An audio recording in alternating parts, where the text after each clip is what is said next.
guys, welcome back to my channel Aisha Vlogs Beauty, and I hope that everyone is doing good. And today's video is basically about talcum powder, its safety, what it is made of, its uses in skincare and makeup, the Johnson & Johnson scandal, and so much more. But before I start, kindly hit the like and subscribe button to my channel in order to support me and to watch all my upcoming videos easily. So let's get started.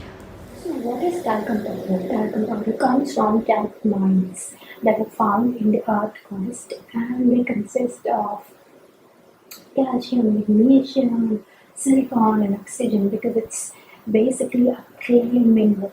So one of the great quality of talcum powder is that it absorbs moisture, and it's great for people living in tropical areas because it's the great enemy of sweat. And in makeup, it's primarily used in blushes, contours, pressed powder because it gives a very translucent effect and also makes the makeup stay longer. And in daily products, it's used as a baby powder because it prevents rashes and chafing.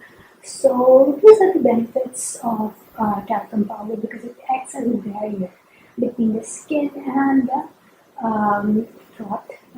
So talc mines are basically found, they are asbestos mines, and there's a high probability that once you mine talc, then you can get some traces of asbestos in the talc. And asbestos is basically a naturally occurring fibrous silicate mineral, and it's popular in the construction industry in some countries because it's resistant to heat and corrosion and electricity. But asbestos is found to be a carcinogen. It's a known carcinogen, and after the 70s, we got to know that it is the direct cause of a lung cancer called mesothelioma. And if it's used in the talcum powder, then it can cause pulmonary talcosis. So this is a very controversial thing that some traces are found in the talcum powder. So what's Johnson & Johnson scandal?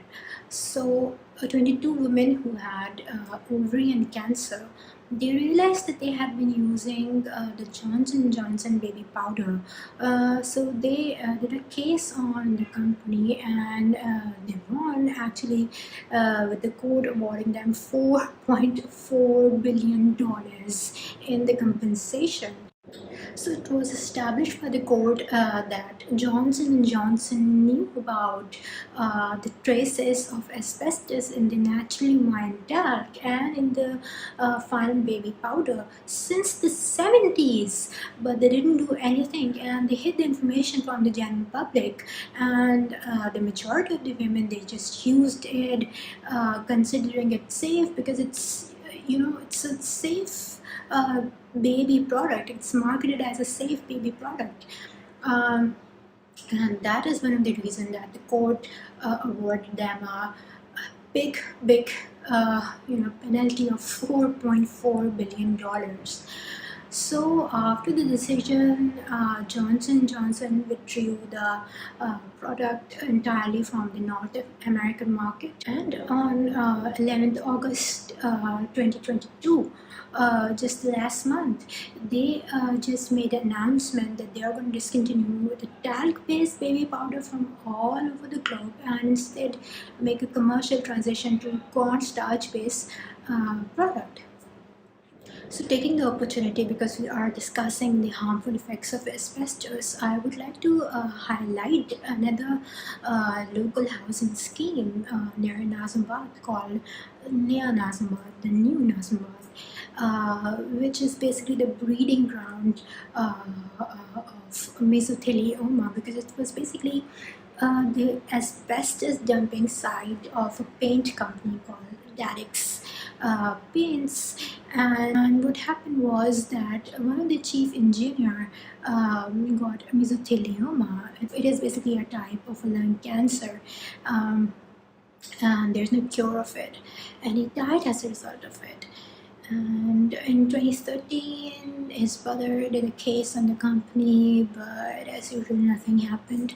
Instead, the shameful thing that happened was that the owners of the housing scheme are now acquiring more funding for the lethal site, the breeding ground of mesothelioma, to further their criminal activity.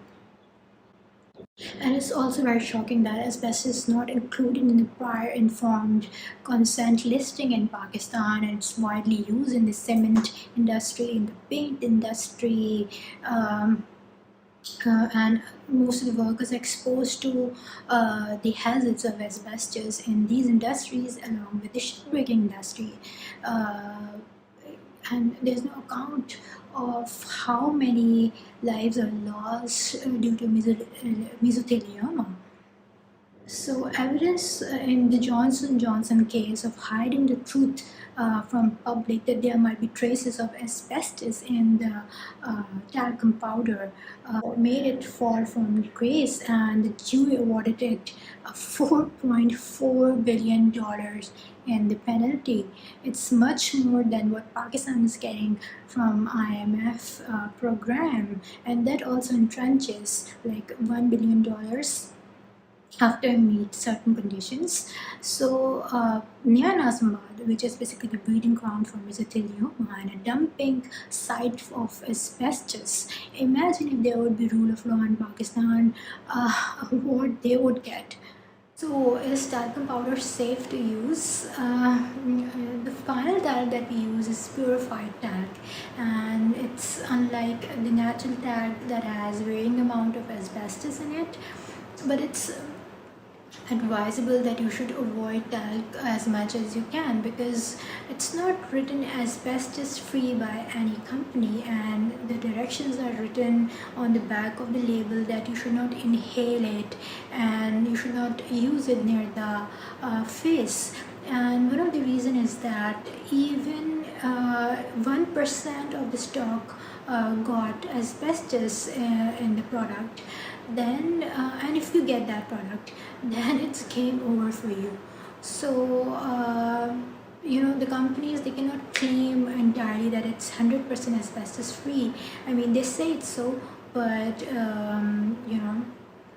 they cannot provide evidence for it, because it's really difficult to remove asbestos from talc, just like it's difficult to remove salt from flour. So that's it. But then the oncologists say that if you have to use talc, then you should not use it on open wounds, you should not use in the genital areas, you should use it sparingly. So if you are using talc, then you have to take these precautions, because it's very difficult to avoid talc. I mean, it's present in makeup, in the contours, in the eye shades. So it's difficult, but then precautions should be taken to use it as less as possible. Remember that it takes from anywhere between 10 to 40 years, 40 years to develop signs of cancer after exposure to asbestos. And that is why the Johnson & Johnson hid the information from the public, because people cannot believe that, oh, I inhaled asbestos 40 years back and now I've got mesothelioma. They cannot suspect it. So we should be thankful to all these brave women who have fought this long battle and made a difference to make us all aware of the dangers of this talcum powder and asbestos. And I just wish that all the makeup companies, cosmetic companies, they use a talc-free approach and use cornstarch, and how it's stated these days, paraben-free. It should be talc-free on every other eye shade and contour and pressed powder, and the use of cornstarch should be promote it to make it much more safe for all of us. So I hope that you have liked my video and you have gathered necessary information about talcum powder, its safety, its uses. And if you want to know more, then kindly read my blog and subscribe to my channel in order to watch more videos of this kind. So for next time, take care of yourself and